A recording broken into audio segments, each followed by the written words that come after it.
Shalom, puji Tuhan saudara.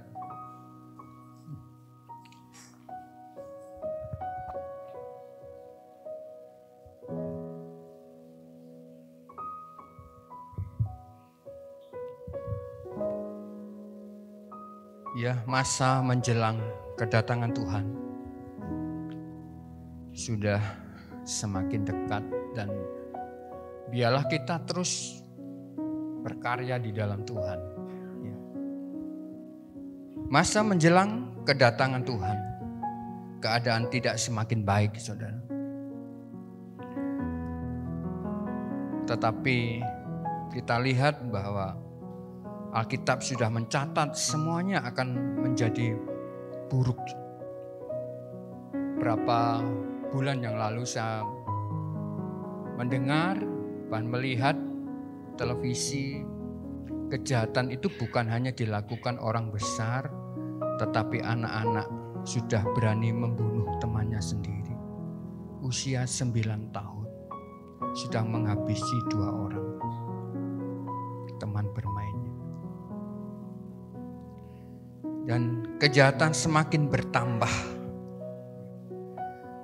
Runtuhnya standar moral dan manusia semakin mencintai dirinya sendiri. Dan tidak jarang orang semakin giat untuk mencari uang sehingga mereka mencintai uang. Ya, tidak salah giat mencari uang, tapi jangan sampai mencintai uang. Keluarga-keluarga banyak yang berantakan. Bagaimana hari ini dengan hidup kita? Apakah kita semakin giat di dalam Tuhan? Nah, hari ini kita belajar tentang zaman yang penuh dengan kejahatan. Oleh sebab itu tema hari ini kan kita lihat pergunakanlah waktu yang ada. Karena hari ini penuh dengan kejahatan. Nah, sekarang bagaimana kita hidup? Bagaimana seharusnya kita hidup di zaman yang penuh dengan kejahatan ini? Yang pertama kita melihat bahwa hiduplah di dalam kasih. Hiduplah di dalam kasih. Artinya ini merupakan seruan. Hiduplah di dalam kasih, seruan. Yang menyatakan harapan mudah-mudahan. Kenapa saudara? Mengapa kita harus hidup di dalam kasih? Kasih manusia semakin dingin. Kasih manusia semakin hambar. Bahkan semakin menebal. Artinya mereka sudah tidak peka dengan keadaan lingkungan. Mungkin mereka berpikir hari ini kan jahat. Mereka melakukan, mereka bekerja untuk mereka sendiri sehingga pada waktu mereka melihat keadaan sekelilingnya, melihat tetangganya susah, mereka nggak peduli. Kasih terhadap orang-orang yang ada sekitarnya menjadi hambar. Dan hari ini kita temukan banyak hal yang terjadi, bahkan anak-anak Tuhan sudah ngalami ini. Bukan orang luar saja. Kasih ini juga sudah melanda anak-anak Tuhan. Tidak peduli dengan sesamanya.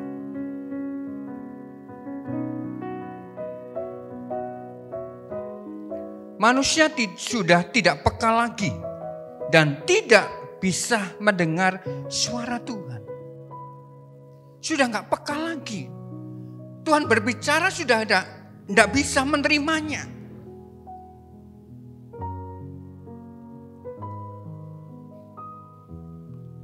Jadi inilah saudara, kita harus hidup di dalam kasih. Jangan sampai kita sama dengan dunia. Kita harus menampilkan ciri hidup kita sebenarnya. Gaya hidup orang-orang percaya. Hidup di dalam kasih.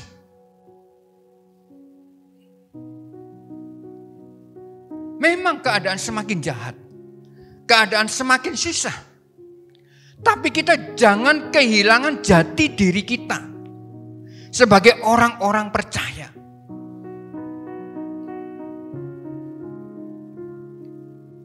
Bagaimana caranya? Ya tadi kita perhatikan mungkin tetangga kanan kiri kita. Kita buka mata, buka telinga, melihat kesusahan mereka. Jangan berkata, ini kan punyaku, aku yang bekerja, aku yang harus nikmati. Kalau orang susah, saudara, jangan tutup mata.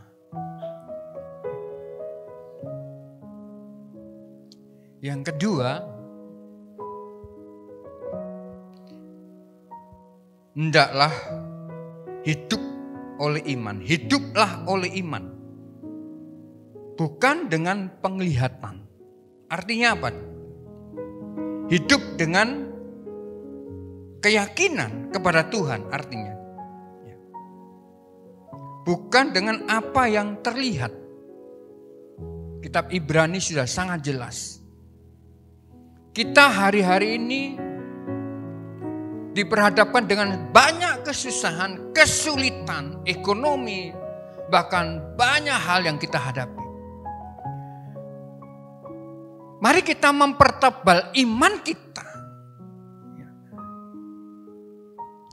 Firman Allah sudah berkata, jangan jauhi ibadah.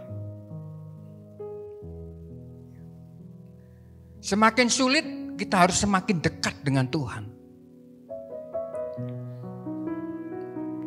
Jadi kita harus beriman, hidup di dalam iman. Percaya segala sesuatu yang belum kelihatan. Nah, kalau kita menyembah Tuhan, bagi kita yang tidak kelihatan itu kan perlu iman. Kita berdoa pun perlu iman, saudara.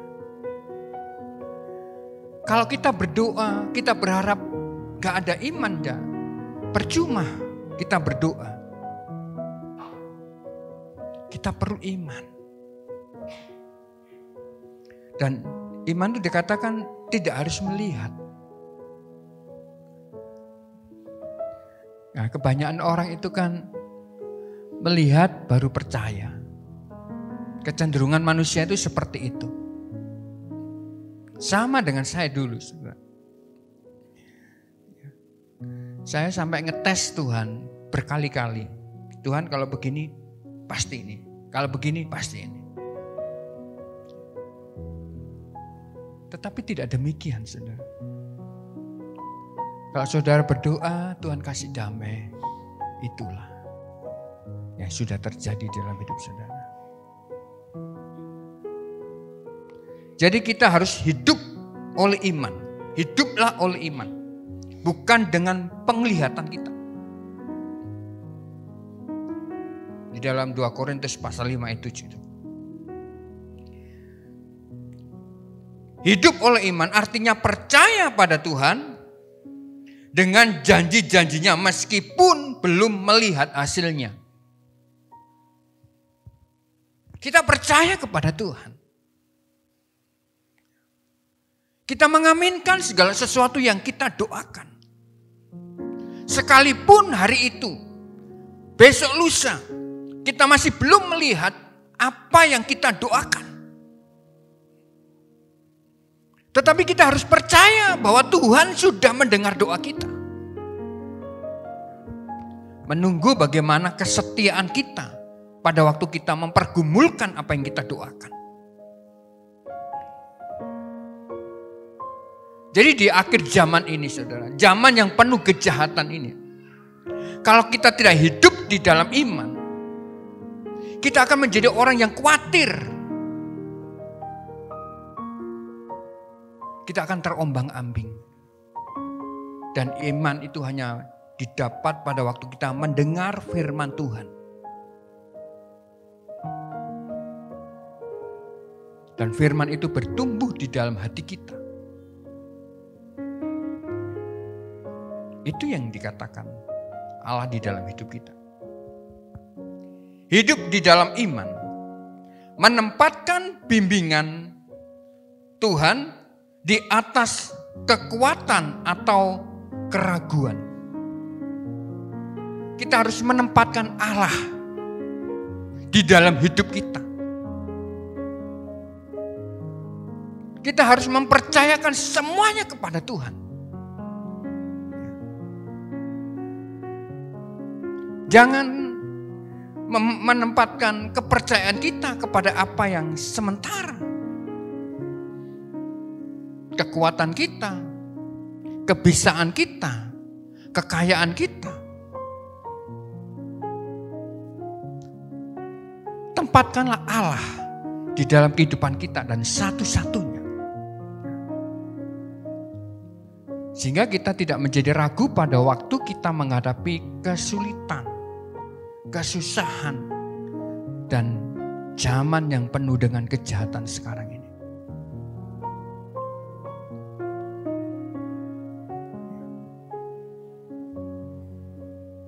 Jadi harus kita sadari, saudara, bagaimana seharusnya kita hidup di zaman yang penuh dengan kejahatan. Hidup di dalam iman. Artinya berserah kepada Tuhan dan percaya bahwa Dia tahu apa yang terbaik bagi kita. Berserah kepada Tuhan, percaya kepada Tuhan, percayalah kepada Dia bahwa Tuhan tahu apa yang terbaik di dalam hidup kita. Tuhan tahu segala sesuatu yang ada di dalam hidup kita dan apa yang kita perlukan. Karena itu berserahlah kepada Tuhan dan percaya bahwa Dia tahu bahwa apa yang terbaik bagi kita. Sebab di dalam Yeremia itu dikatakan Tuhan tidak pernah merencanakan kecelakaan. Itu kan biasanya ayat-ayat untuk orang-orang yang ulang tahun. Dan di dalam ayat 33, pasal 33 itu adalah ayat yang begitu luar biasa. Di dalam kehidupan setiap orang-orang yang percaya kepadanya. Aku akan memberitahukan perkara-perkara yang besar di dalam hidup saudara. Mempercayakan semuanya kepada Tuhan. Percaya kepada Tuhan. Jangan sampai kejahatan, kehidupan yang penuh kejahatan ini menggambat kita untuk kita tidak percaya kepada Tuhan. Tuhan selalu merencanakan segala sesuatu yang baik menurut Dia, bukan menurut kita. Kadang-kala rencana kita baik tapi belum tentu baik bagi Tuhan. Tapi kalau baik bagi Tuhan, itu pasti baik bagi kita. Tapi persoalannya adalah, benar enggak itu baik bagi kita? Kadang-kala sesuatu yang kita minta tidak seperti yang kita harapkan. Jawaban Tuhan itu tidak seperti yang kita doakan. Justru kita mungkin menerima sesuatu yang, kok gini Tuhan.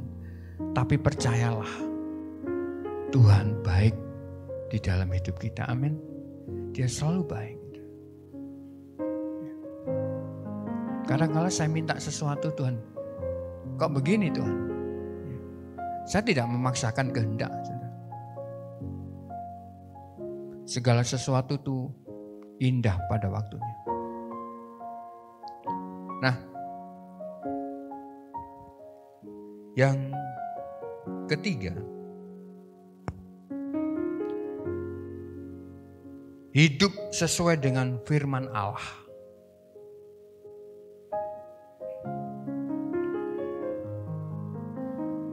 Hidup sesuai dengan firman Allah, artinya hidup yang sesuai dengan kehendak Allah. Hidup yang sesuai dengan kemauan Tuhan. Hidup yang sesuai dengan rencana Tuhan di dalam hidup kita.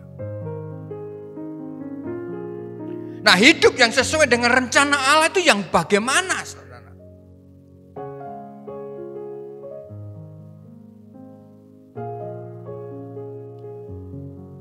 Yang bagaimana hidup yang sesuai dengan rencana Allah di dalam hidup kita.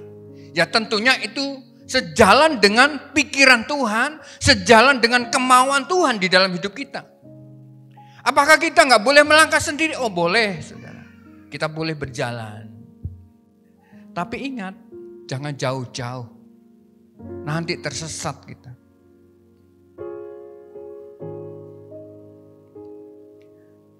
Nah, untuk dapat berjalan, untuk dapat hidup sesuai dengan firman Allah, apa yang harus kita lakukan? Ya tentu membaca firman, saudara. Merenungkan firman Tuhan di dalam hidup kita. Bagaimana kita dapat mengetahui pikiran Tuhan, memahami kehendak Tuhan, kalau kita nggak baca firman. Sebentar, saya tak doa.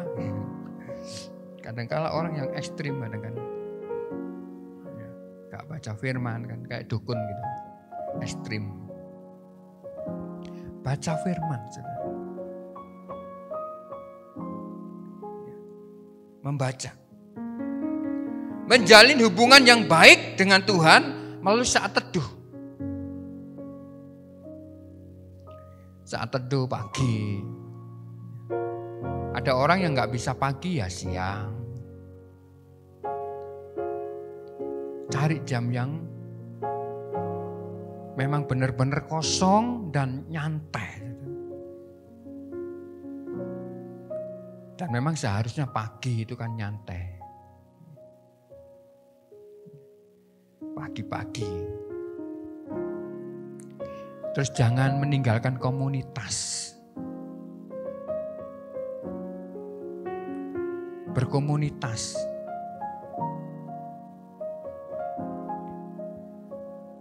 Di dalam komunitas itu, di dalam berkomunitas, kita akan dibangun satu dengan yang lain.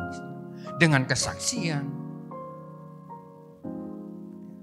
dengan firman yang mereka bagikan, kita boleh dibangun di situ.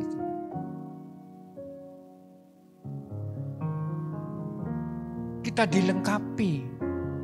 Kadang-kala kita nggak nyangka-nyangka kalau di dalam komunitas itu ada orang yang bercerita yang nggak pernah kita pikirkan. Mengungkapkan isi hatinya, perasaannya. Kadang mereka mau cerita dengan siapa. Di dalam komunitas itulah keluarga mereka aman. Membangun hubungan yang baik dengan manusia. Yang saya katakan tadi melalui komunitas. Atau kita bertetangga. Mari kita bangun hubungan kita yang baik dengan mereka. Seperti firman Tuhan yang hari Minggu disampaikan Van. Kita tidak berdampak. Kita nggak akan berdampak kalau kita tidak bisa mempengaruhi hidup mereka.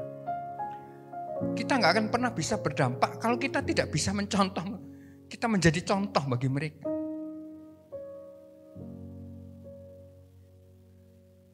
Gak pernah bisa.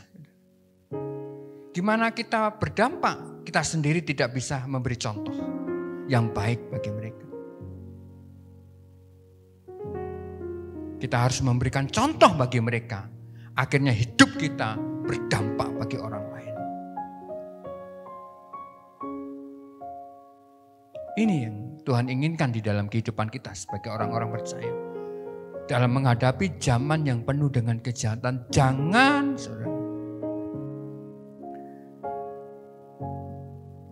meninggalkan hidup kita di dalam persekutuan kita dengan Tuhan.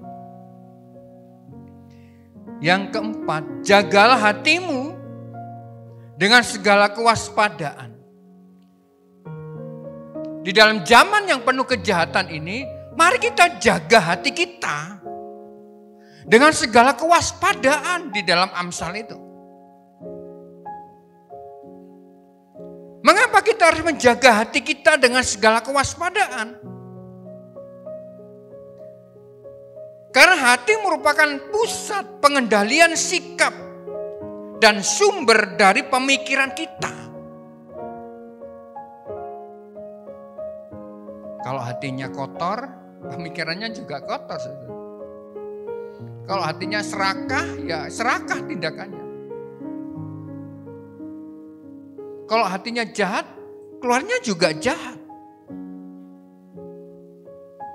Makanya perlu kita jaga hati kita di akhir zaman ini. Banyak saudara tantangan yang kita hadapi apalagi menjelang kedatangan Tuhan ini. Bertubi-tubi kekuatan-kekuatan lawan Allah menyodorkan segala sesuatu di dalam hidup kita mungkin. Peluang bisnis mungkin. Tapi tidak sesuai dengan kehendak Allah. Bagaimana sikap kita? Mungkin kita berkata, masa bodoh.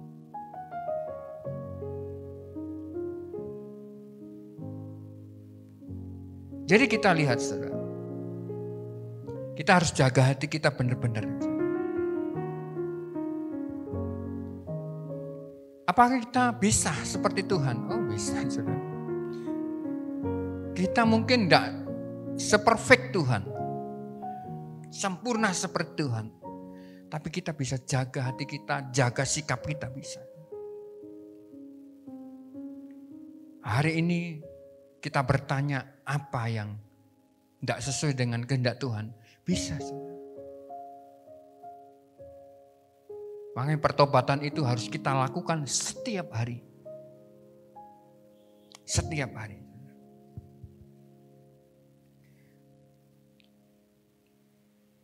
Nah, bagaimana caranya kita menjaga hati kita? Jauhi pikiran-pikiran jahat, perasaan-perasaan yang tidak suci, dan perkataan-perkataan kotor serta imajinasi yang keji. Di dalam Efesus itu kan diceritakan, Efesus pasal 5 mulai dari ayat pertama itu.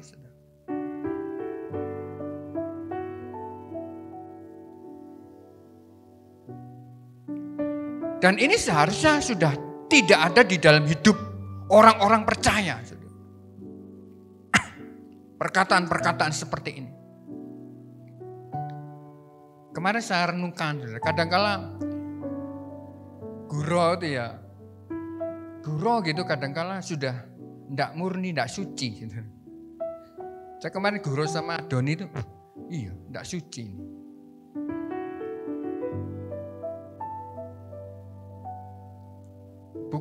Bukan gurunya, tapi isi gurunya itu.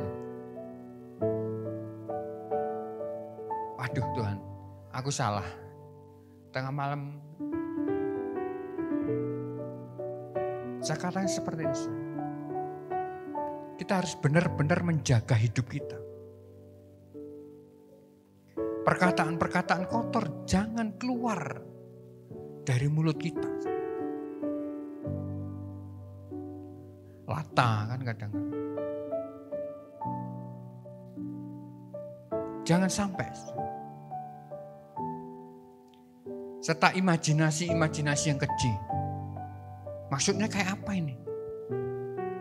Imajinasi-imajinasi keji. Mungkin kita merencanakan sesuatu yang jahat terhadap orang lain, tapi orang lain tidak tahu.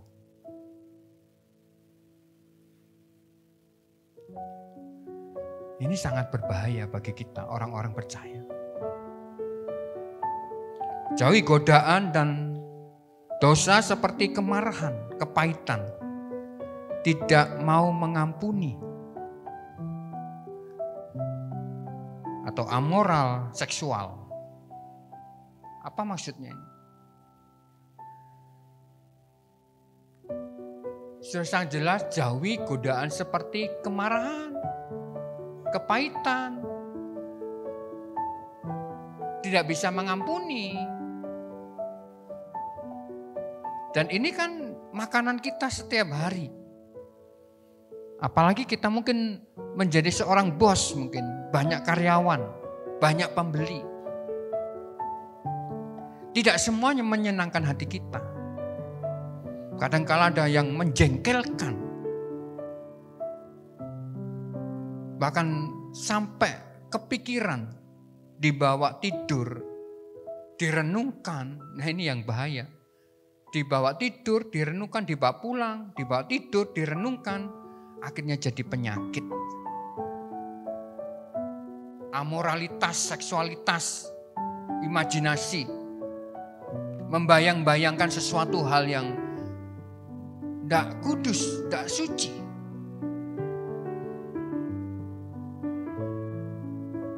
Ini harus out dari hidup kita, saudara.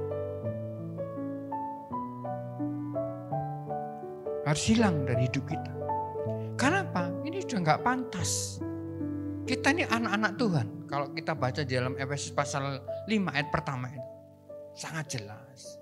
Kita ini adalah anak-anak Tuhan yang dikasihi. Dan hal-hal yang seperti ini sebenarnya nggak ada di dalam hidup kita. Hilang. Tapi mungkin masih berseliweran. Dan seharusnya sudah nggak ada.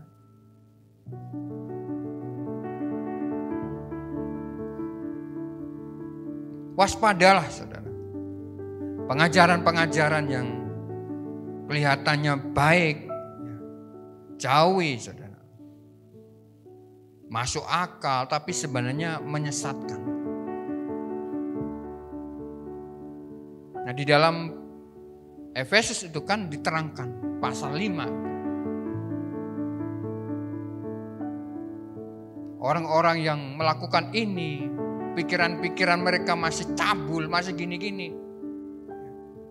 Ternyata gak apa-apa kan ada orang yang kayak gitu. Gak apa-apa berbuat gitu. Dan firman Allah sudah sangat jelas itu.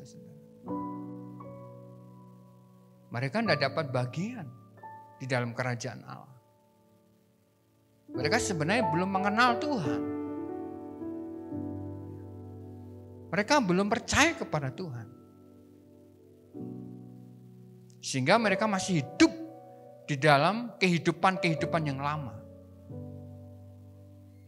Nah hal-hal seperti ini kan kadang-kala diajarkan oleh orang-orang yang mendukung perbuatan-perbuatan seperti itu.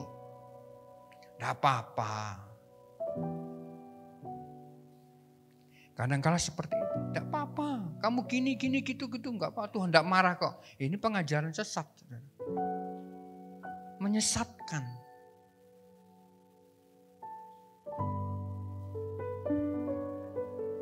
Jadi mari kita jaga hati kita.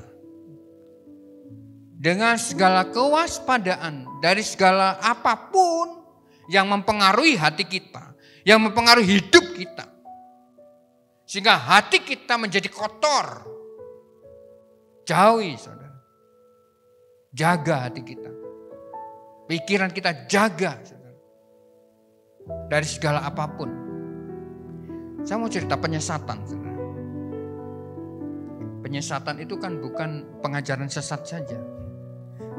Penyesatan itu bisa saja kita ngomong sama orang, ya, kita membagikan kepahitan kita sama orang, sehingga orang itu menjadi pahit juga. Ada kan? Kita jengkel sama si A. Ya, kita jengkel sama si A, kita cerita sama si C. Nah si C yang nggak tahu apa-apa ikut jengkel. Nah ini penyesatan juga ini. Nyesatkan ini. Membuat orang berdosa ini. Jadi bukan masalah pengajaran saja. Perkataan-perkataan yang membuat berdosa itu bisa menyesatkan. Jadi hati-hati kalau kita cerita sama orang. Jangan kejengkelan itu diceritakan. Kalau mungkin kita jengkel sama Doni. Terus saya cerita sama Ernie. Nah ini menyesatkan. Saya sudah menyesatkan Ernie. Ernie yang gak tahu apa-apa, dia juga ikut marah-marah, mecicil-mecicil. Bahaya nih, ini nama penyesatan. Nah, yang kelima, hidup di dalam terang. Di dalam 1 Yohanes 1 ayat 7.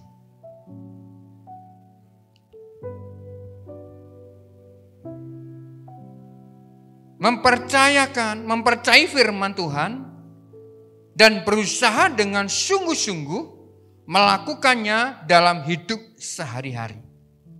Hidup di dalam terang. Mempercayai firman Allah, berusaha dengan sungguh-sungguh melakukannya dalam hidup sehari-hari. Ini memang agak susah, saudara. Mempercayai firman, terus yang kedua, berusaha dengan sungguh-sungguh di dalam melakukan firman itu di dalam hidup sehari-hari.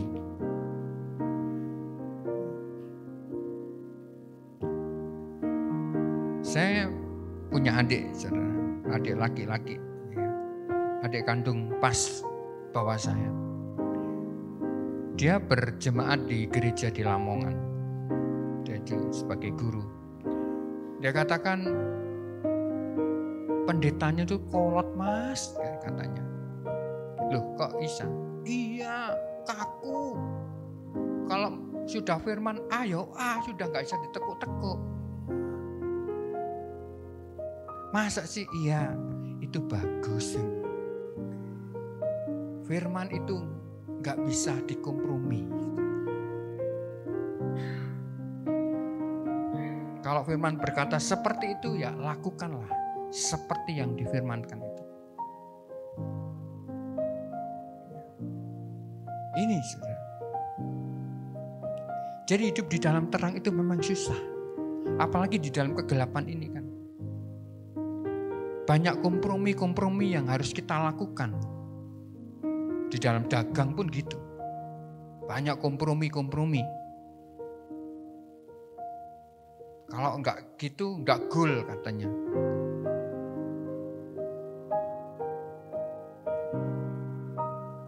Tetapi bagaimana dengan hidup kita sebagai orang percaya? Di tengah zaman yang penuh kejahatan ini, apakah kita masih kompromi dengan dosa? Tentunya tidak, saudara. Kita harus melakukan firman Tuhan di dalam hidup kita. Apapun yang dikatakan firman di dalam hidup kita, kita harus lakukan.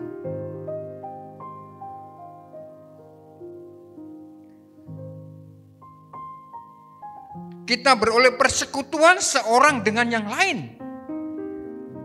Di dalam hidup, di dalam terang, kita juga harus membangun sebuah persekutuan dengan orang lain dan menjadikan persekutuan itu sesuatu yang membangun satu dengan yang lain. Sesuai dengan firman Allah.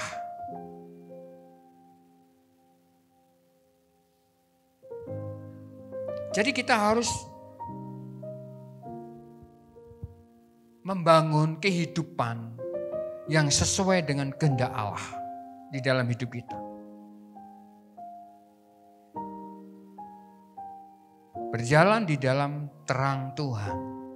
Berjalan di dalam firman Allah. Apa yang firman Allah ajarkan. Jangan kompromi dengan dosa.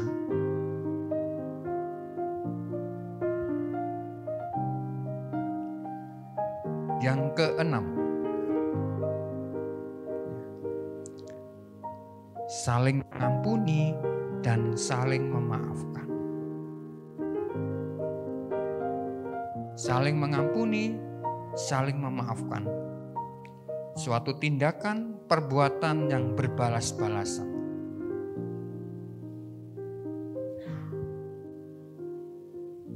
Saling mengampuni, saling memaafkan.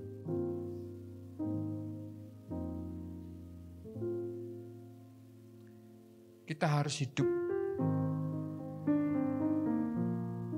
saling mengampuni, saling memaafkan di zaman yang penuh kejahatan. Kalau kita lihat di televisi tiap hari itu kejahatan tok, rampok, maling kan gitu kan. Di televisi itu, pembunuhan. Isinya seperti itu. Nah, dalam menghadapi hal seperti itu, ya tentunya kita mempunyai trik-trik yang sangat jitu di dalam menghadapi kejahatan-kejahatan di dalam dunia ini. Ya, salah satu adalah saling mengasihi, saling mengampuni. Entah itu sebagai orang tua, sebagai anak, sebagai majikan, sebagai karyawan. Kita harus saling mengampuni, saling memaafkan. Artinya apa? Memaafkan kesalahan orang lain dan membebaskan mereka dari dosa atau tidak menyimpan dendam dan amarah kepada mereka. Ada orang-orang yang punya tipe tidak bisa. Ada orang-orang yang seketika itu hilang. Kalau rame itu hilang. Tapi ada orang-orang yang gak bisa. Besok eling itu omong gimana. Sampai kuping ini rasanya pewanas. Wis lah. Dengan gitu kan kita ngadepi orang-orang. Wis lah. Wis kemarin kok sudah ungkit. Gak enak kalau gak gini. Waduh bahaya.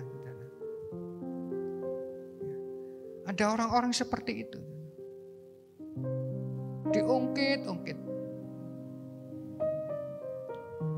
Ya, padahal orangnya sudah minta maaf. Ini saudara. Jadi kita harus saling memaafkan, saling mengampuni satu dengan yang lain. Anak, istri, suami, orang tua, keluarga, majikan, karyawan. Dan orang-orang yang ada di sekitar kita harus saling mengampuni, saling memaafkan. Bagaimana mereka melakukan kesalahan yang mungkin bagi kita berat, tapi firman Allah nggak bisa disangkal, saudara. Harus ngampuni, harus memaafkan. Lah jengkel itu, apalagi kalau sudah kumpul, saudara. Ngampuni orang kalau di luar kan gampang kan, tapi coba ngampuni orang di dalam. Satu rumah, tiap hari ketemu, kelunak-kelunuk, maju mundur, keluar, masuk. Ya, bisa jengkel kita.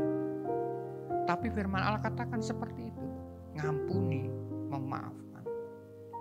Yang terakhir, saudara.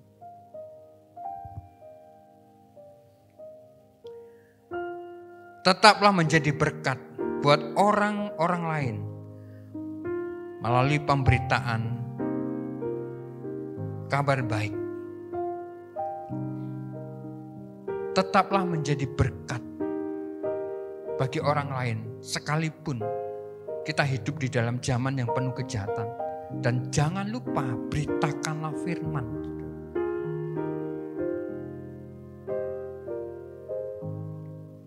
Mungkin kita ngomong-ngomong sama orang-orang yang ada di sekitar kita mungkin. Kita nggak harus kamu tobat, kalau nggak tobat mati kamu, wah dikepui orang. Kita harus punya hikmat. Kita harus menjadi berkat bagi orang lain sekalipun kita mungkin dalam keadaan yang kurang enak, saudara. Mungkin kita dalam pergumulan, mungkin kita dalam kesusahan, tetapi kita harus jadi berkat.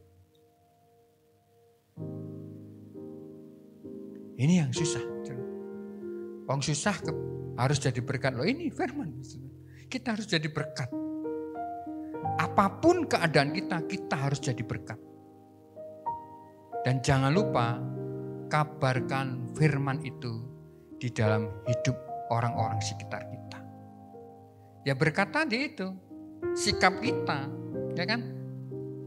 Kadang-kadang kita nggak usah nyampaikan firman. Dengan sikap hidup kita, mereka tanya sama kita. Kamu kok seperti ini? Ya, itulah waktunya. Sampaikan firman Tuhan. Di dalam Roma pasal 12 ayat 2 dikatakan, janganlah kamu menjadi serupa dengan dunia ini, tetapi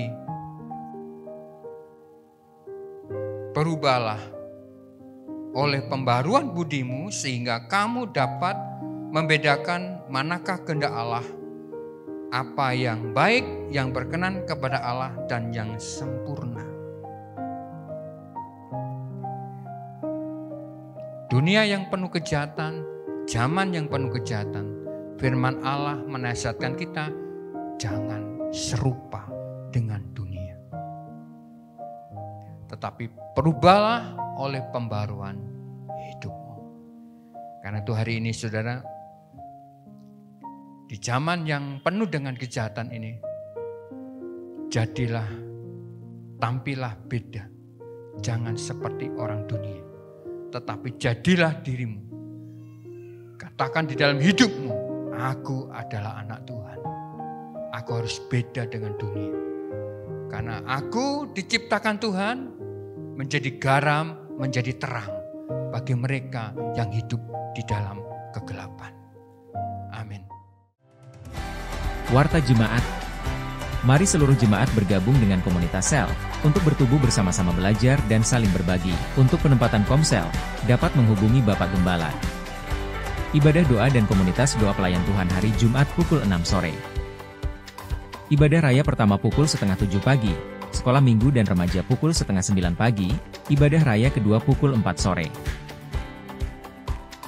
Selamat ulang tahun yang berulang tahun di minggu ini, kiranya Tuhan memberi kesehatan, kedewasaan rohani, berkat, dan damai sejahtera.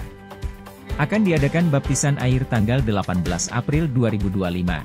Bagi yang rindu dibaptis harap mendaftarkan diri dengan mengisi formulir baptisan. Pendaftaran ditutup akhir bulan Februari. Kemudian akan dilakukan pendalaman iman bagi calon peserta baptisaan. Tuhan Yesus memberkati.